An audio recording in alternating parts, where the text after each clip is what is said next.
এখন থানায় চল, থানায় গিয়ে যখন ডান্ডার বাড়ি খাবি না তখন বুঝবি মেয়েদের ইপটিজিং করার ফল। চল।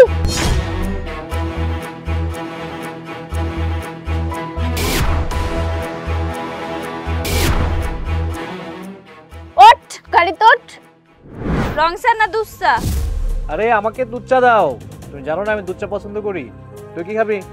এই সুন্দরী, আমারটা কিন্তু রং চা দিও।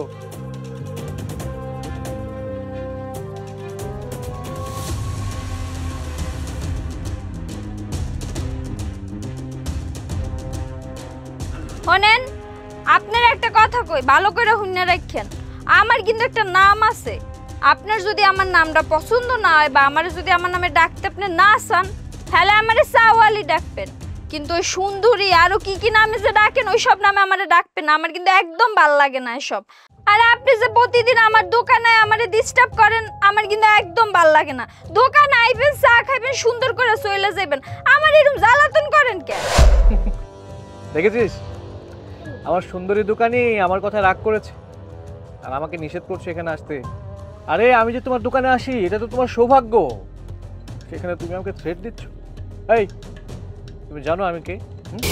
আমি খুব ভালো করেই জানি যে আপনি কেডা। হেতে আমার কিচ্ছু যায় আসে না, আপনি চেয়ারম্যানের পোলান বা কিয়ন। কিন্তু আপনি প্রতিদিন আই আমার এরকম জ্বালাতন কিন্তু করতে পারেন না। আপনি যদি এরকম করতেই থাকেন আমি কিন্তু হলে পুলিশে ফোন দিব। এই দেখ না, আমার সুন্দরী চা দোকানে আমাকে থ্রেট দিচ্ছে, পুলিশকে নাকি বলে দিবে। এই, পুলিশ না আমার হাতের মুঠোয় থাকে। তুমি পুলিশকে ফোন দিয়ে বললে পুলিশ কখনো আমাকে ধরতে আসবে না। আর তুমি আমার নামে পুলিশের কাছে কমপ্লেন করলে কোনো কাজ হবে না। কেন কাজ হবে? কারণ আমি হচ্ছি তোমার কাস্টমার। আমি তোমার দোকানে এসে চা খাবো না কি করব, বসে থাকবো না আড্ডা দিব, সেটা আমার একান্ত বিষয়। আর তুমি হচ্ছে একজন চা দোকানি, আমি যেটা বলবো তোমাকে সেটাই শুনতে হবে। কারণ কাস্টমার হচ্ছে লক্ষ্মী আর তুমি হচ্ছে পেঁচা। বন্ধু, বাগানে ফুল তো একটাই, কিন্তু মালি তো আমরা দুইজন। আচ্ছা সমস্যা নাই, ফুলটা তুই নিস, কিন্তু আমাকে মাঝে মাঝে একটু ঘেরান শক্তি দিস।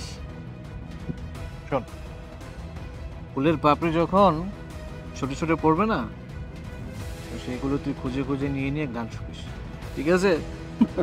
ফুলটা কিন্তু আমার।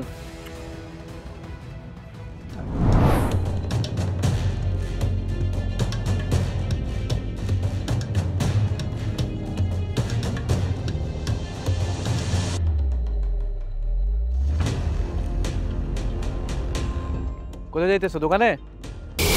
আই, আপনার সমস্যাটা কি আমার একটু কন্ত? আপনার জ্বালায় আমি দোকানদারি করতে পারি না। আমি এখন একটু বাইরে হইছি, তাও রাস্তায় আপনি আমারে জ্বালাইতেছেন। আপনার জন্য আমার দোকানে একটা কাস্টমার পর্যন্ত হয় না, ডরে আর আমার দোকানে বয় না, আমার দোকান থেকে কিছু কিনে না। আপনি যদি এরকম করতে থাকেন আমি তো পথের ভিখারি হয়ে যাবো।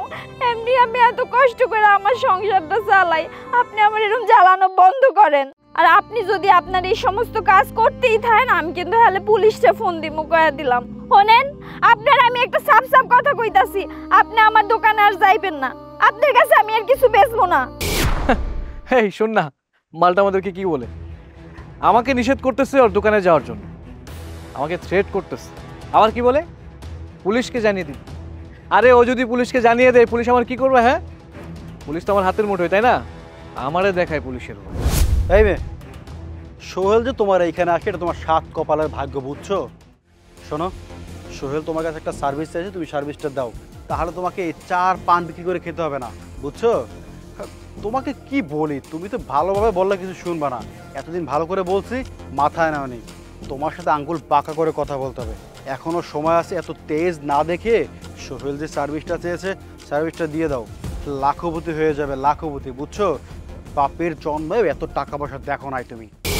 আরে তুমি যদি আমার কথা রাজি থাকো, আমার বাসায় চলে এসো, তোমার কোনো অভাব থাকবে না, তোমার লাইফটাই চেঞ্জ হয়ে যাবে। আমি তোমাকে এত এত টাকা পয়সা দিব, এত কিছু দিব, তুমি কল্পনা করতে পারবে।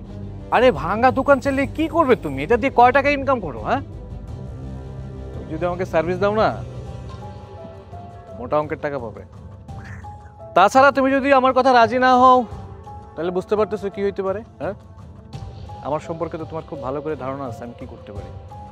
তুমি এলাকায় থাকতে পারবা না, তোমার দোকানটাও থাকবো না। এই মনে করো তোমার দোকানটাকে আমি ভেঙে চুরে এমন অবস্থা করব না, দোকানটা তুমি নিজেই চিনতে পারবে না এটা তোমার দোকান নাকি অন্য কারো দোকান। তার চেয়ে বরং তোমাকে আমি একটা সুযোগ করে দিচ্ছি। এই যে মডেলিং আছে না, মডেলিংয়ে কিন্তু তুমি খুব ভালো চান্স পেতে পারো। তোমার যে ফিগার, মাশাআল্লাহ, তুমি ভালো জায়গায় চলে যেতে পারো খুব অল্প সময়ে। শুধু একটু দেনা পাওনার বিষয় আছে আর কি। দেনা পাওনাটা যদি ঠিকঠাক থাকে তাহলে তুমি যে কোথায় চলে যাবে তুমি কল্পনা করতে পারবে না। আর হ্যাঁ, এইরকম সুযোগ কিন্তু তোমার জীবনে আর কখনো আসবে না। বিষয়টা একটু চিন্তা করে দেখো। চুপ কর বেয়াদব, তোর সাহস হয় কিভাবে আমাকে এই সমস্ত নোংরা কথা বলার? এই তুই কি মনে করেছিস আমি চা দোকানদারি করি দেখে আমারে দুর্বল ভাববি না? তোর মতো বখাটেদের কিভাবে শায়েস্তা করতে হয় সেটা আমি খুব ভালো করেই জানি। এই যে তোরা দুইটা রূপ নিয়ে থাকিস না, একটা ভালো রূপ একটা খারাপ রূপ, তোর এই খারাপ রূপটা আমি টেনে বার করব। তোদের মতো শয়তান মানুষগুলোর জন্য সমাজের আজকের এই অবস্থা। তোরে আমি আজকেই পুলিশে ধরাই দিব।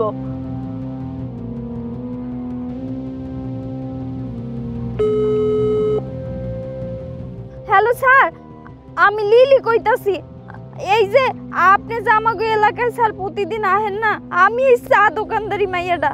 স্যার এখানের একটা পোলা আমারে প্রতিটা দিন স্যার ডিস্টার্ব করে, আমারে কুপ্রস্তাব দেয়, বাজে বাজে কথা কয়। স্যার আপনি স্যার কিছু একটা ব্যবস্থা করেন। কোন ছেলে, নাম কি, পরিচয় কি তার? তুমি আমাকে ওর ডিটেল দাও। আমাদের লোক এখনই ওইদিকে যাচ্ছে, আমি দেখতেছি। স্যার কইতাছি স্যার, পোলাটার নাম হইছে সোহেল, ওই যে আমাগো এলাকার চেয়ারম্যান আছে না, হ্যার পোলা। স্যার এই পোলার অত্যাচারে আমরা এলাকার সবাই অতিষ্ঠ, আপনি কিছু একটা করেন স্যার। কি, আশরাফ চেয়ারম্যানের ছেলে? না না না, ওইদিকে তো কিছু করা যাবে না। দেখেন, ওনারা যা বলে ওইভাবে করেন, ওইখানে আমি কোনো নাক গলাইতে পারবো না। রাখি।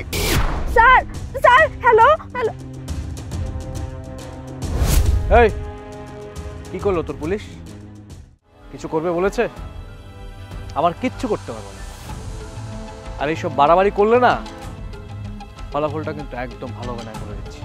এই শোন, আজকেই কিন্তু তোর শেষ সুযোগ।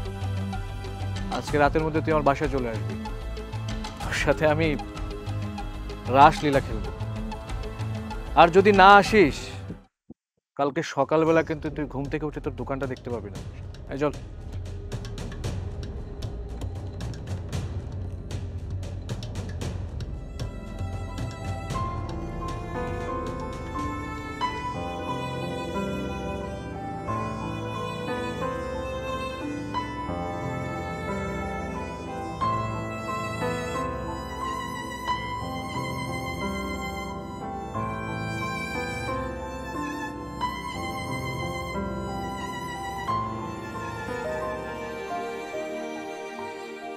আমি কোনোদিনও ভাবি নাই আমার এই দোকানটা ছেড়ে চলে যাইতে হইব। এই দোকানটাই আসছিল আমার শেষ সম্বল। কিন্তু কি করব, আমার নিজেরে বাঁচাইতে হইলে ছাড়া তো আর কোনো উপায় নেই।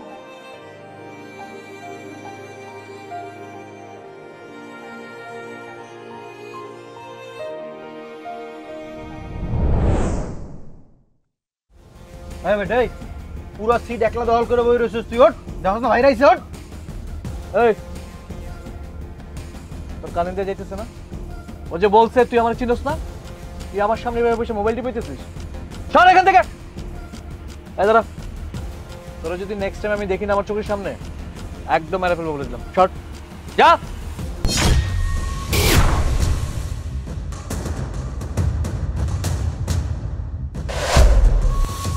কি অবস্থা মিস্টার সোহেল সাহেব?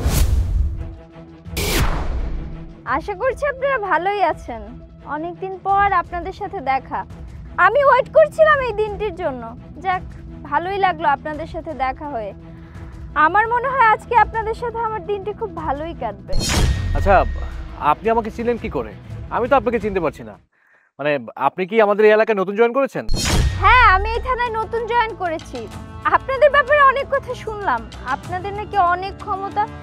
ভাবলাম তাহলে আপনাদের সাথে দেখা করে আসি, পরিচিত হয়ে যাই, কি বলেন? আচ্ছা, আমার সাথে পরিচিত হতে আপনাদের তো কোনো সমস্যা নেই, তাই না? না না না, কোনো সমস্যা নেই। আরে আপনারা তো আমাদের সাথেই পরিচিত হবেন। আমাদের সাথে পরিচিত না হলে কার সাথে পরিচিত হবেন? আপনারাই তো আমাদের রক্ষক, তাই না? হ্যাঁ, আমরাই আপনাদের রক্ষক। আচ্ছা, রক্ষকই যদি ভক্ষক হয় তাহলে কেমন হয় বলেন তো? আচ্ছা, আপনাকে যেন আমি কোথায় দেখেছি, পরিচিত মনে হচ্ছে। আমার চেহারা চেনা চেনা লাগবে, এটা খুবই স্বাভাবিক। চিনতে পারছেন না আমি কে? আমি হচ্ছি সেই মেয়েটা যে এই দোকানে আজ থেকে আরো অনেক বছর আগে চা দোকানদারি করতাম।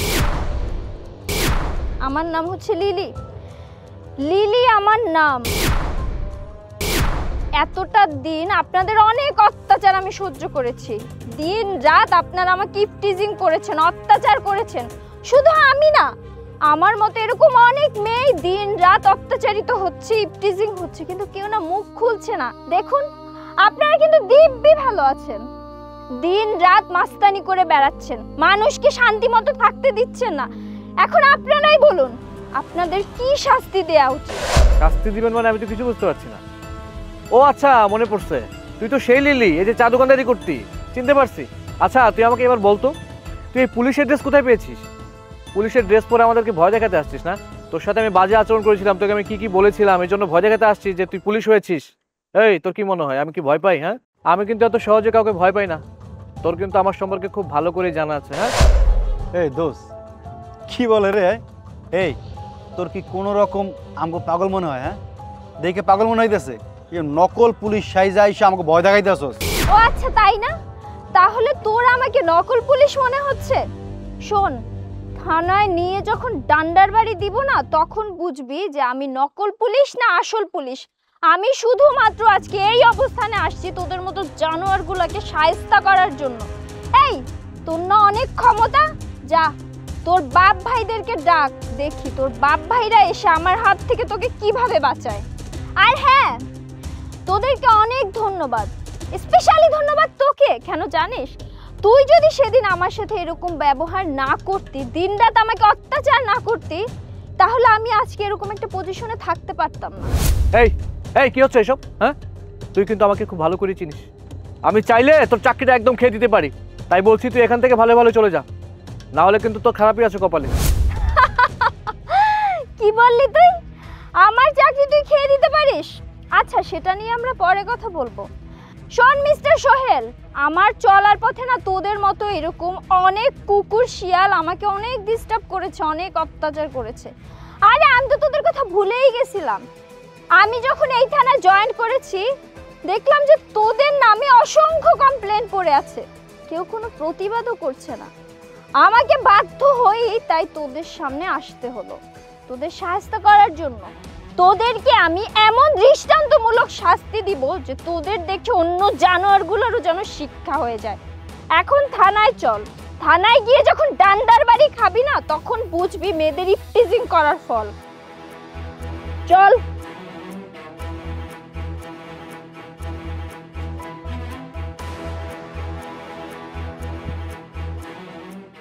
ওঠ, গাড়িতে ওঠ। এই অমানুষ দুইটাকে ভালো করে ধরে রাখুন, যাতে পালিয়ে না যেতে পারে।